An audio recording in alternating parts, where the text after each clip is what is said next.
Halo Sumatera Utara. Sumatera Utara hari ini kembali menjumpai Anda untuk edisi Senin 2 September 2024 bersama kami, saya Lukman Hakim Store. Dan saya Putri Rahmadani Zain. Sejumlah informasi telah dirangkum tim redaksi kami untuk Anda dan berikut informasi selengkapnya.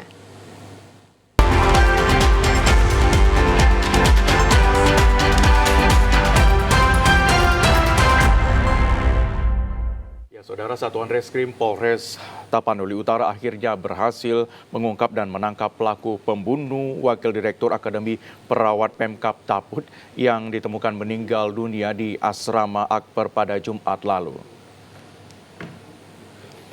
Korban yakni Monika Hutauruk, Wakil Direktur Akademi Perawat Pemkab Taput ditemukan sudah tidak bernyawa dan mengeluarkan darah dari hidung dan mulut.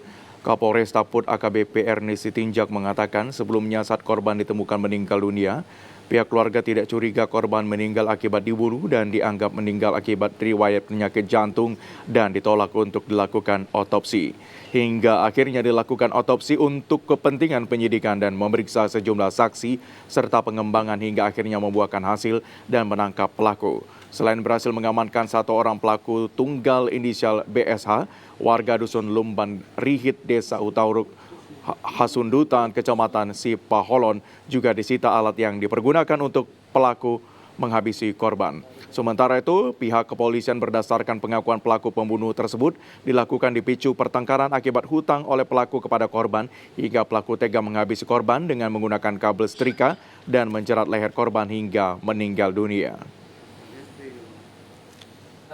Beberapa kejanggalan tersebut mengarah kepada bahwa meninggalnya korban ini tidak dengan wajar. Setelah kita dapatkan data dan kita melaksanakan lidik lanjutan, kemudian kita amankan seseorang dari hasil penelitian kita, seseorang yang bernama BH. Ini kita amankan dan kita interogasi mengarah kepada yang bersangkutan adalah pelakunya. Sementara itu saat ini pelaku sudah ditahan untuk proses lebih lanjut. Pelaku dikenakan pelanggaran pasal 338 KUHP dengan ancaman hukuman 15 tahun penjara. Pemirsa, seorang remaja berinisial MAF berusia 14 tahun warga Dusun 2 Desa Kota Gala, Kecamatan Perbaungan, Kabupaten Serdang Bedagai, tewas ditembak orang tak dikenal kemarin malam. Korban tewas setelah sempat mendapatkan perawatan medis di Rumah Sakit Umum Sawit Indah, Kecamatan Perbaungan dengan luka tembak di bagian dada kiri. Peristiwa penembakan itu terjadi di Jalan Lintas Sumatera, Calinsum, Medan Tebing Tinggi, tepatnya di depan pintu masuk pabrik kelapa sawit PT Adolina PTPN 4 di lingkungan Pasiran, Kelurahan Simpang 3 Pekan, Kecamatan Perbaungan pada Minggu dini hari sekitar pukul 5 waktu Indonesia Barat.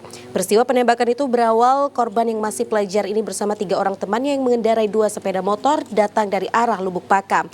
Lalu secara tiba-tiba di jalan lintas di sekitaran Masjid Mutakin di lingkungan Pasiran, rombongan korban ditembak oleh orang tak dikenal dari dalam sebuah mobil minibus berwarna hitam sebanyak 2 kali tembakan namun tidak terkena. Selanjutnya rombongan korban terus dikejar dan ditembaki sebanyak 4 kali dari dalam mobil, namun tidak satu pun kena ke rombongan korban. Kemudian di depan pabrik Adolina terdengar 2 kali letusan senjata api, salah satunya terkena ke korban MAF di bagian dada hingga tembus ke bagian punggung belakang. Oleh warga yang melihat kejadian, selanjutnya korban langsung dibawa ke Rumah Sakit Sawit Indah. Sementara dari sekitar lokasi petugas menemukan 2 selongsongan peluru. Setelah terjadi adanya penembakan, penembakan oleh Sunti dan korban sudah berada di rumah sakit. Di mana, Bu? Sebelah punggung. Nah, sementara ini Sekitar pukul berapa? kalau dari saksi-saksi yang kami terima berkisar 04.30 WIB. TKP-nya di mana, Pak? TKP-nya di seputaran lingkungan 3 Pasiran. Guna kepentingan penyidikan, jenazah korban lalu dibawa ke Rumah Sakit Bayangkara Medan guna dilakukan otopsi. Sementara polisi masih memeriksa TKP dan menanyai saksi-saksi teman korban dan masyarakat sekitar lokasi. 2 kelompok pemuda di Kota Kisaran Asahan terlibat aksi tawuran yang mengakibatkan kaca di salah satu kafe rusak. Aksi tawuran yang sudah beberapa kali terjadi ini sangat meresahkan warga. Tawuran antara kedua kelompok terjadi di Jalan Cokroaminoto, Simpang Bunut, Kisaran pada Senin dini hari. Dalam video tampak para pemuda berjumlah puluhan orang saling kejar, saling serang menggunakan kayu, batu dan petasan. Peristiwa terjadi saat dini hari membuat waktu istirahat warga sekitar menjadi terganggu. Warga khawatir lemparan batu dapat menyasar ke rumah mereka. Kepala Lingkungan 7 Kelurahan Kisaran Baru, Amrina, mengatakan tawuran terjadi selama 3 hari ini, namun hingga kini belum diketahui asal para pemuda yang terlibat tawuran. Amrina berharap kepada pihak Polres Asahan melakukan patroli rutin agar tawuran seperti ini tidak terjadi lagi. Dan antar pemuda gitu Bu ya? Iyalah, antara anak muda. Jam berapa kejadiannya Bu? Jam-jam 1. Terus Ibu tahu pemuda mana itu Bu? Nggak tahu saya Pak. Sudah berapa kali tawuran? Udah 2 kali. 2 kali. Tiga lah sama tadi malam. 3 kali, 3 hari turut-turut ya Pak? Cuma warga mana kurang tahu ya Bu ya? Ya. Pemirsa, Unit Kejahatan dan Kekerasan Satuan Reserse Kriminal Polres Asahan berhasil menangkap seorang residivis spesialis pembobol rumah dan warung yang telah beraksi di sejumlah tempat di Asahan. Tersangka FS ditangkap di Kecamatan Meranti, Asahan pada Sabtu lalu. Petugas terpaksa melumpuhkan tersangka dengan timah panas karena berusaha melarikan diri. Setelah mendapatkan perawatan medis di Rumah Sakit Umum Kota Kisaran, tersangka FS kemudian diboyong ke Mapolres Asahan untuk menjalani proses hukum. Saat diperiksa, FS yang sudah beberapa kali dipenjara karena kasus pencurian mengaku telah melakukan aksinya di 7 tempat berbeda. Dari tangan tersangka, polisi menyita barang bukti puluhan tabung gas LPG dan 3 karung pupuk hasil kejahatan tersangka. Kemudian dari hasil pengembangan, polisi berhasil menangkap 3 tersangka lain yang bekerja sama dengan tersangka. Akibat perbuatannya, tersangka dijerat pasal 363 KUHP tentang pencurian dengan pemberatan dan terancam hukuman penjara selama 7 tahun. Pelaku kita amankan berinisial FS. Dari pelaku kita mengamankan barang bukti berupa seperti yang terlihat pada saat sekarang, ada karung goni, ada tabung gas. Jadi jumlah tabung gas yang kita amankan ada puluhan tabung gas. Selanjutnya dari pelaku kita lakukan pengembangan, ada 7 TKP, yaitu di Meranti, Simpang Ajinomoto, Pajak Dipo, Sidomukti. Dan berikut kami akan sampaikan informasi yang telah kami rangkum dalam segmen pendaftaran Baca Kada. Tetaplah bersama kami.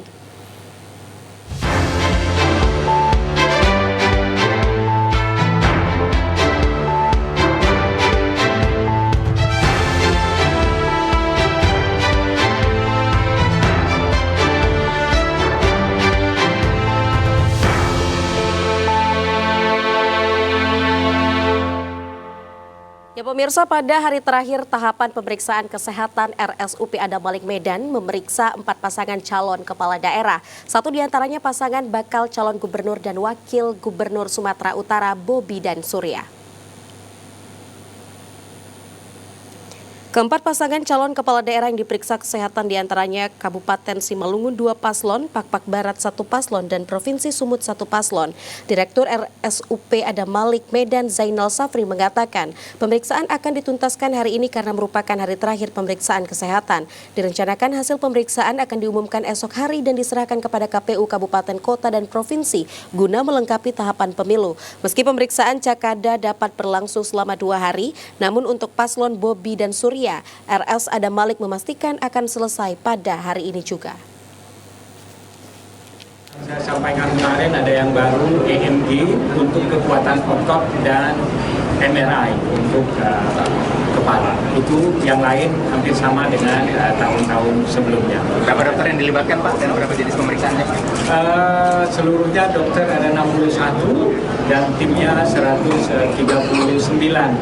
Hampir semua Pak, insya Allah. Ya, saudara, bakal calon gubernur dan wakil gubernur Sumatera Utara Bobi Surya menjalani tes kesehatan di Rumah Sakit Haji Adam Malik Medan sebagai syarat dari pendaftaran ke KPU Sumatera Utara. Bobi mengatakan sudah siap dalam menjalani tes kesehatan yang akan berlangsung selama 1 hari penuh.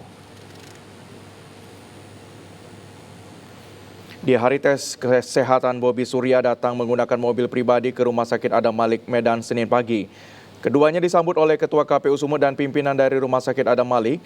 Usai tiba, keduanya langsung mengisi data dari kehadiran dan langsung berganti pakaian. Dalam kesempatan itu, Bobi mengatakan tidak ada persiapan khusus sebelum melakukan tes kesehatan. Bobi mengatakan sebelum melakukan tes, ia sudah melakukan puasa sebagai syarat dalam melakukan tes.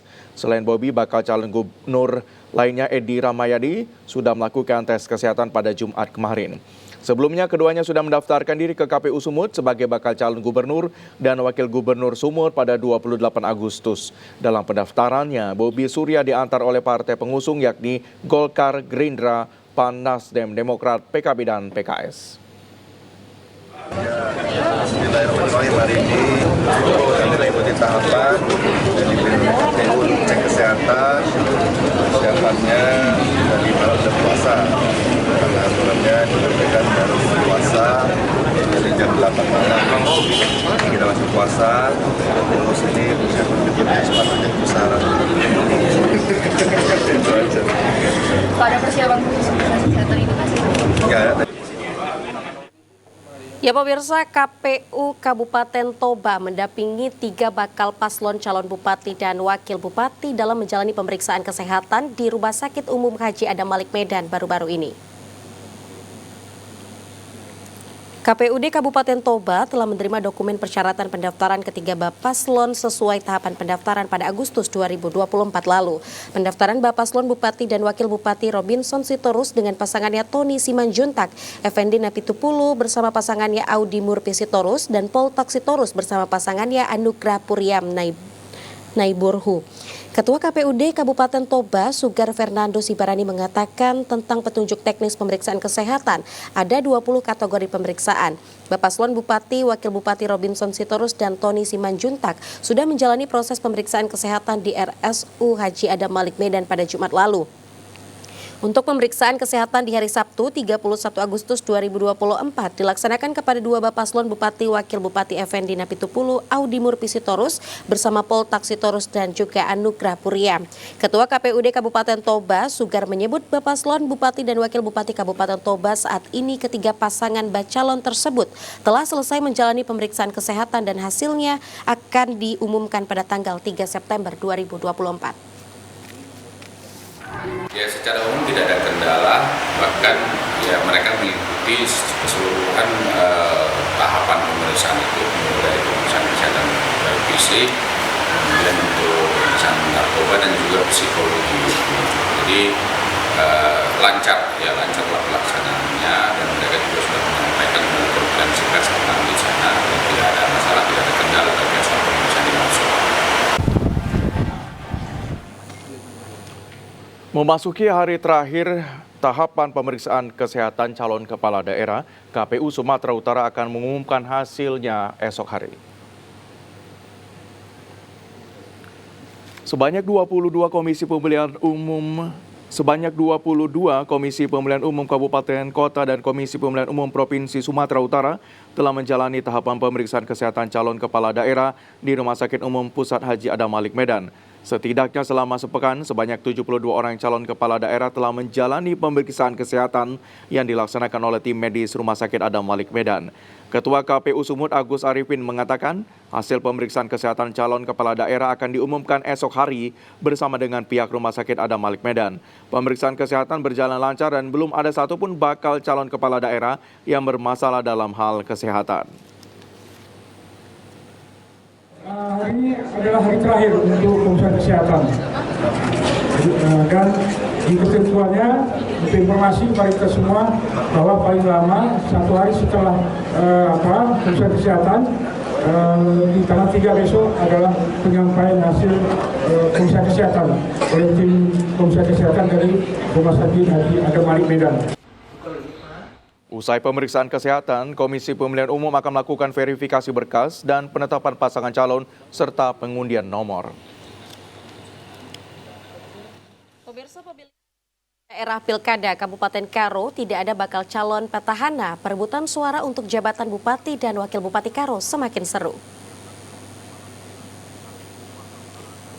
Petahana baik Bupati Karo Kori S. Sebayang dan Wakil Bupati Karo Ginting akhirnya tidak mendaftar sebagai bakal paslon Pilkada 2024. 11 partai dengan 40 kursi di DPRD merekomendasikan kepada 3 bakal calon bupati yang baru terjun ke politik. Tino Mimana Sinuraya, seorang pengusaha calon bupati termuda dengan wakilnya Onas Sisi Tepu merupakan anggota DPRD Karo. Didukung 4 partai yaitu Golkar, Demokrat, PKS, dan Partai Gelora, total 12 kursi. Pasangan kedua pensiunan polisi Brigjen Pol Antonius Ginting yang berpasangan dengan pengusaha Komando Tarigan. Dukungan partai terbanyak yakni Hanura, PAN, PKB, Perindo, Gerindra, Nasdem, dan PSI total 18 kursi di DPRD Karo. Sementara paslon ketiga Abednego Tarigan bertugas di kantor staf Presiden RI dengan wakilnya Edi Suranta Bukit yang didukung Partai PDIP 10 kursi dan Partai Buruh. Bupati Karo Kori S. Sembayang merupakan Ketua Partai Gerindra Kabupaten Karo, namun tidak mendapat rekomendasi dan dukungan dari partainya. KPU Karo menerima surat kuasa Ketua Umum DPP Gerindra Prabowo kepada pengurus Amin Barus dan Thomas untuk bertindak sebagai Ketua dan Sekretaris pada pendaftaran paslon Antonius Komando. Walau dukungan kursi atau suara sah dari Partai Gerindra tidak mempengaruhi pendaftaran paslon, namun tanpa kehadiran Bupati Karo selaku Ketua Partai Gerindra menjadi perbincangan yang sangat hangat. Ketua Bawaslu Karo Gemar Tarigan mengatakan telah menyurati KPU terkait surat kuasa atau mandat dari Ketua DPP Gerindra Prabowo Subianto. Oleh pengurus DPC tersebut adalah surat kuasa dari Ketua Umum Prabowo. Tapi kan itu tidak multitafsir bahwa 89 ayat 3 itu jelas bahwa harus dilakukan pendaftaran oleh DPP. Nah, sehingga memang nggak apa-apa, ini kita akan berjalan terus. Kami tadi sudah melakukan surat saran perbaikan kepada KPU. Tentu KPU juga punya pandangan yang seperti yang dia lakukan, itu sah-sah saja. Nanti kan kita lihat apa yang menjadi perkembangan. Kami menunggu apa yang menjadi respon dari KPU. Kita menunggu. Petahana ini membuat pertarungan calon bupati dan wakil bupati Karo semakin seru dan diperkirakan berimbang dalam perebutan suara. Hari lahirnya Kejaksaan Republik Indonesia ke-79 ditandai dengan kegiatan upacara seluruh yang diikuti jajaran Kejaksaan Negeri Serdang Bedagai. Komitmen bersama mentransformasikan diri dan introspeksi diri sebagai lembaga penegak hukum yang berkeadilan.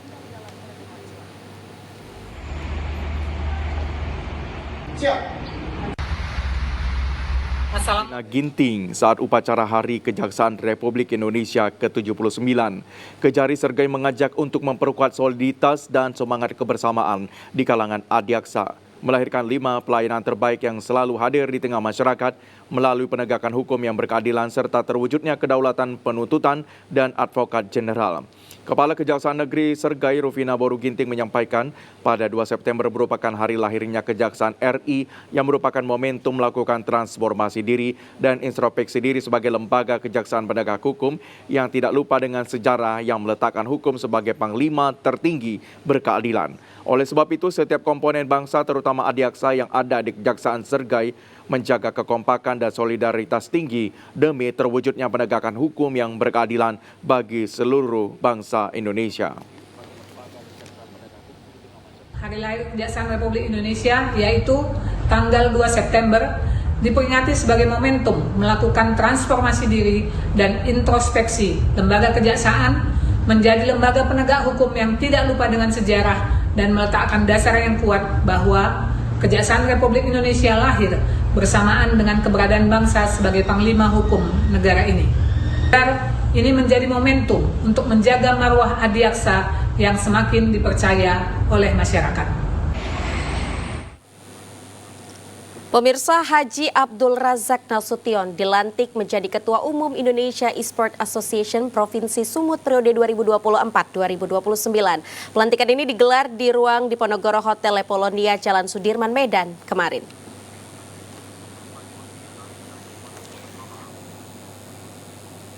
Adapun yang mendapatkan kepercayaan untuk memimpin Asosiasi Resmi Olahraga Elektronik di Indonesia tersebut adalah Kepala Sekretariat Universitas Pembangunan Pancabudi, Abdul Razak Nasution bersama para pengurus yang akan berusaha untuk melahirkan atlet-atlet e-sport handal dan membanggakan.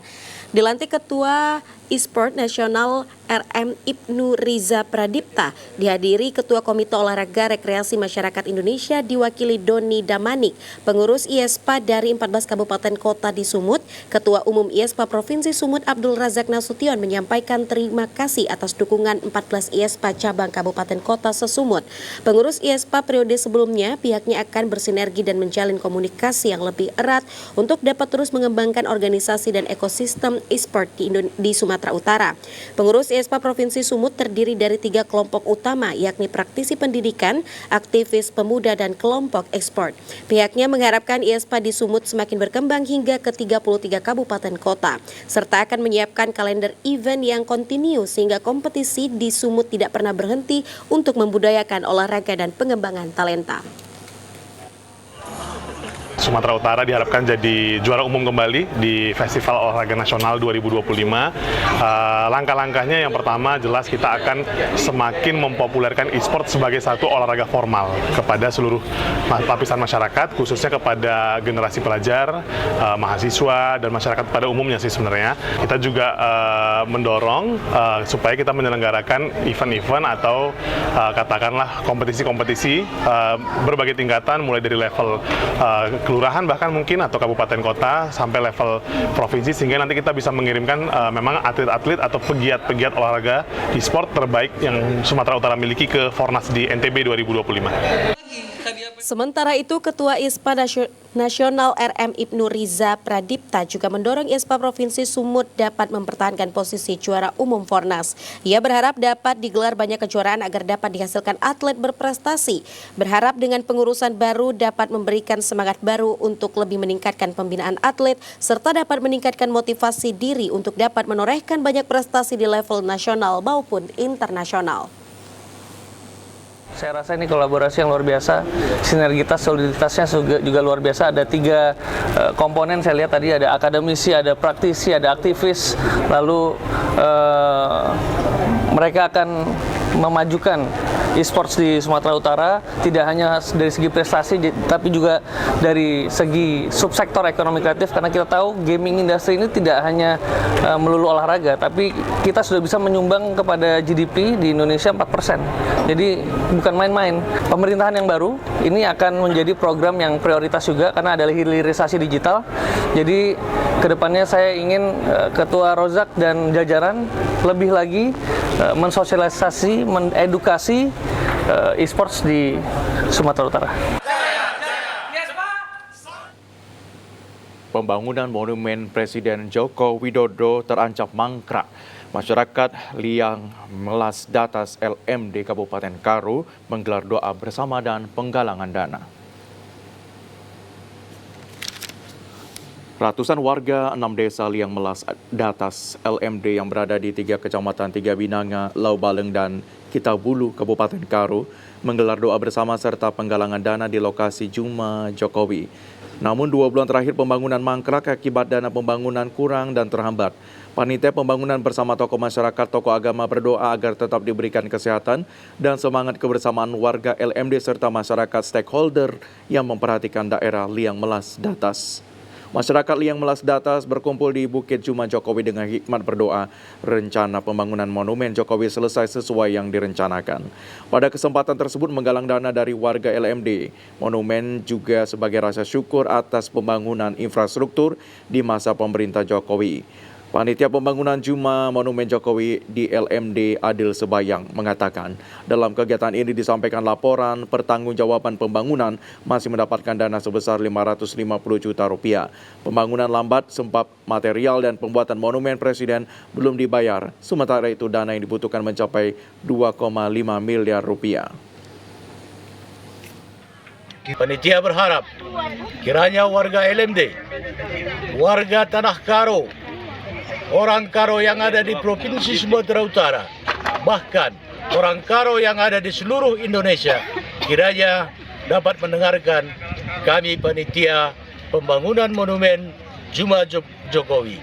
Dan tidak ketinggalan juga kepada seluruh pejabat, donatur, pengusaha, dan juga pihak-pihak terkait yang mempunyai keinginan untuk selesainya pembangunan Juma Jokowi ini, dapatlah mengulurkan tangan mensisakan rezeki yang ada untuk pembangunan monumen Juma Jokowi ini. Yang kami hormati, warga Liang Melas Datas berharap bantuan dari donatur baik dari stakeholder, masyarakat luar dari LMD membantu dana pembangunan monumen Jokowi ini.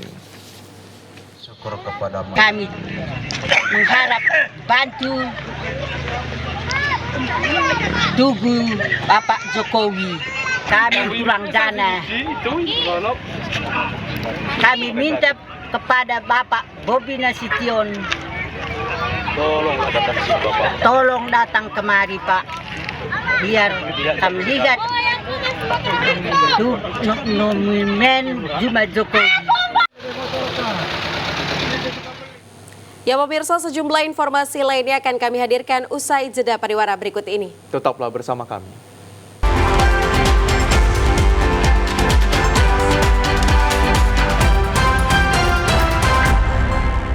Ya, saudara, kontingen DKI Jakarta berhasil menyabet medali emas pada Pekan Olahraga Nasional ke-21 dalam kategori meja lompat senam artistik putra, sementara kontingen Sumatera Utara tidak memperoleh gelar di cabur ini. Cabang olahraga senam artistik kategori meja lompat tunggal putra dan kategori balok keseimbangan putri yang dilakukan di Gedung Serbaguna Pemprov Sudeli Serdang, Sumatera Utara telah usai digelar. Sebelumnya di kategori peralatan lantai perorangan dan kuda pelana putra, senam artistik tunggal putra berhasil dimenangkan oleh kontingen Riau dengan mendapatkan 2 medali emas sekaligus. Namun pada kategori meja lompat senam artistik putra, kategori balok keseimbangan dan kategori palang bertingkat dibalas oleh kontingen DKI Jakarta dengan menambah 3 emas di cabur senam artistik. Tidak hanya itu, kategori balok keseimbangan senam artistik tunggal putri kontingen DKI Jakarta turut berhasil meraih medali emas. Ketua Umum PB Persani Ita Yuliati Irawan menuturkan dalam ajang PON kali ini, dirinya melihat ada perkembangan signifikan di cabur senam artistik putra, sedangkan putri harus ditingkatkan lagi. Oleh Riau dan Jatim ya waktu itu kan di Papua. Tapi sekarang ini kita sudah melihat adanya provinsi-provinsi lain yang juga mendapatkan medali. Contohnya dari Sumatera Selatan, kemudian di Putri ada Sulawesi Selatan, ada Jawa Tengah, kemudian ada juga dari mana ya tadi selain ada beberapa selain, kalau dulu kan hanya DKI, Jatim, Riau. Sementara kontingen Sumatera Utara sebagai tuan rumah tidak mendapatkan satupun medali baik emas, perak maupun perunggu dalam cabang olahraga senam artistik ini baik kategori putra maupun putri. Sementara itu pemirsa, tim futsal putra Provinsi Papua Pegunungan unggul atas Sulawesi Selatan dalam babak penyisikan grup B lanjutan Pekan Olahraga Nasional Cabur Futsal ke-21 Aceh Sumut 2024. Tim futsal Sulsel mengeluhkan padatnya jadwal pertandingan yang disusun oleh panitia.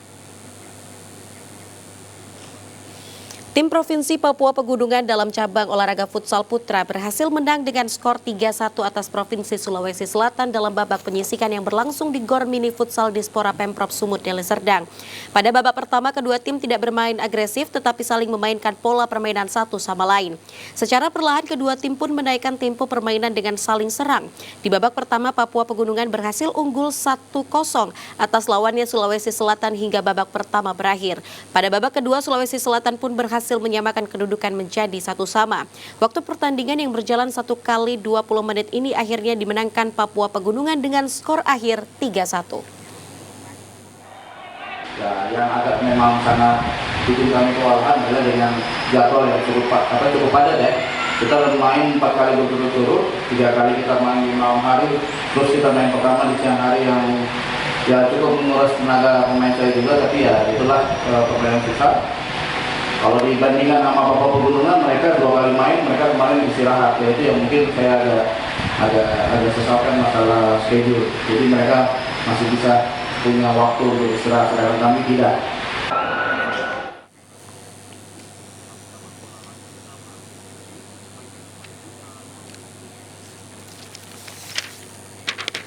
Pada pertandingan kali ini, pelatih tim futsal Sulsel mengeluhkan jadwal timnya yang terbilang sangat padat disusun oleh panitia futsal PON Sumut, sehingga menurutnya berefek pada kondisi fisik pemain yang berpengaruh pada teknik permainan karena singkatnya masa recovery.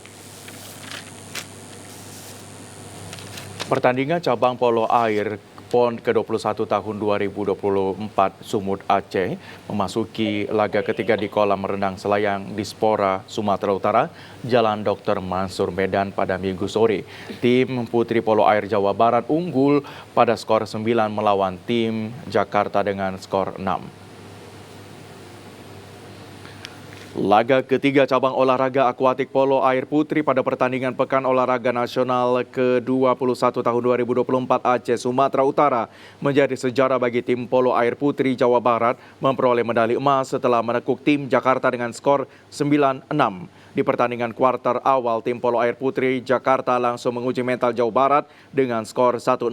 Setelah terus mengalah dan menghemat tenaga memasuki kuarter kedua, Jawa Barat memimpin dengan skor 3-4. Tim polo air putri Jakarta menyerang dan mengeluarkan skillnya dengan menambah 1 poin di kuarter ketiga dengan skor 4-4. Sementara tim polo air daerah Jawa Barat pada kuarter keempat terus memacu kekuatan hingga menambah poin. Kedua tim tampak saling merebut jalannya pertandingan, namun tim polo air putri Jakarta harus mengakui keunggulan tim polo air putri Jawa Barat. Pada menit terakhir, tim Jawa Barat nomor kepala 8 Nyoman Ayu menjatuhkan mental tim Jakarta dengan cetakan gol terakhir memperoleh skor 9-6.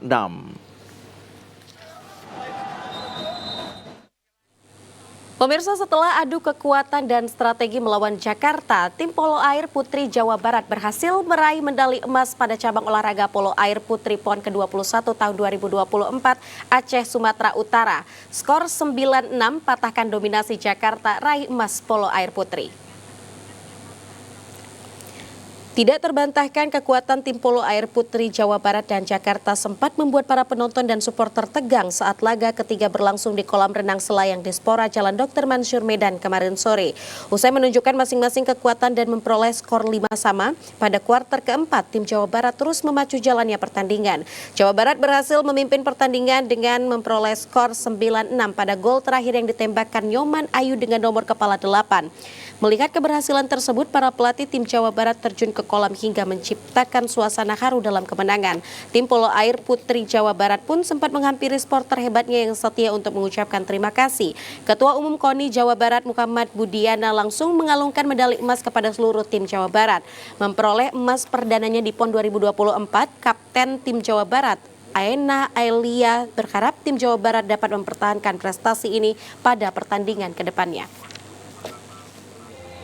Alhamdulillah, yang minat-minat kita dari awal belajar, alhamdulillah tercapai. Kita dapat pertama putri, saya sangat bangga dengan saya. Semuanya bekerja keras, kita saling kompak, solid. Untuk para peserta, kita bisa mendapatkan medali ini seterusnya yang mulai di Indonesia tetap berkembang. Guna menjalin silaturahmi antar sesama warga khususnya Kecamatan Stabat, Kabupaten Langkat, ratusan warga Desa Mangga, Kecamatan Stabat, kemarin siang tumpah ruah menyaksikan final Open Turnamen Bola Voli. Untuk menyaksikan final Open Turnamen Bola Voli yang digelar oleh masyarakat desa. Dalam kejuaraan final Open Turnamen berhadapan klub voli Palapa Desa Karanggading, Kecamatan Secanggang dengan Desa Ara Condong, Kecamatan Sabat. Kedua finalis ini saling serang dengan masing-masing strategi bola full dan open untuk memenangkan pertandingan. Antusias para pemain memukul bola lebih keras ke lapangan lawan. Open Turnamen Bola Voli selain silaturahmi bertujuan juga menumbuhkan rasa cinta masyarakat terhadap dunia olahraga serta menghindari maraknya narkoba, khususnya bagi remaja. Open Turnamen disaksikan langsung oleh unsur pimpinan daerah antara lain camat, kepala desa, babinsa dan babin kaptipmas desa Mangga, Kecamatan Stabat, Kabupaten Langkat. Open Turnamen Bola Voli Kemerdekaan HUT RI dilaksanakan selama 2 pekan dengan sistem setengah kompetisi yang diikuti oleh 16 tim bola voli masing-masing desa.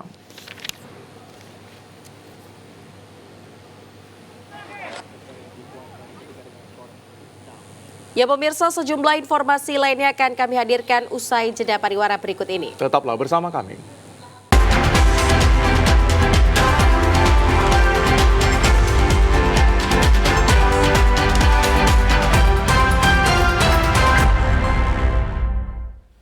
Ya saudara, banyak cara untuk bisa dimanfaatkan dalam meningkatkan perekonomian rakyat. Salah satunya adalah dengan pelaku UMKM atau usaha mikro, kecil, dan menengah.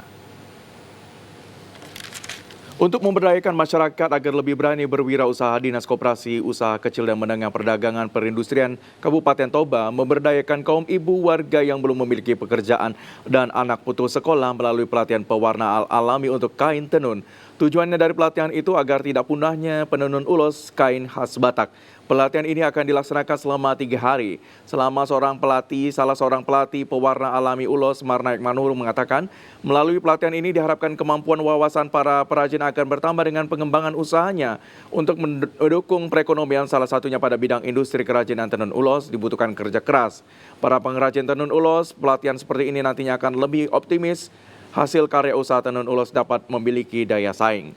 Kesempatan ini adalah cara yang baik untuk langkah positif dari dalam menciptakan banyak pengrajin, apalagi ulos, yang merupakan kain khas Batak yang sangat laris manis dibeli dalam acara-acara pesta orang Batak, mulai dari pesta pernikahan, orang yang berduka, memasuki rumah, dan pesta adat Batak lainnya.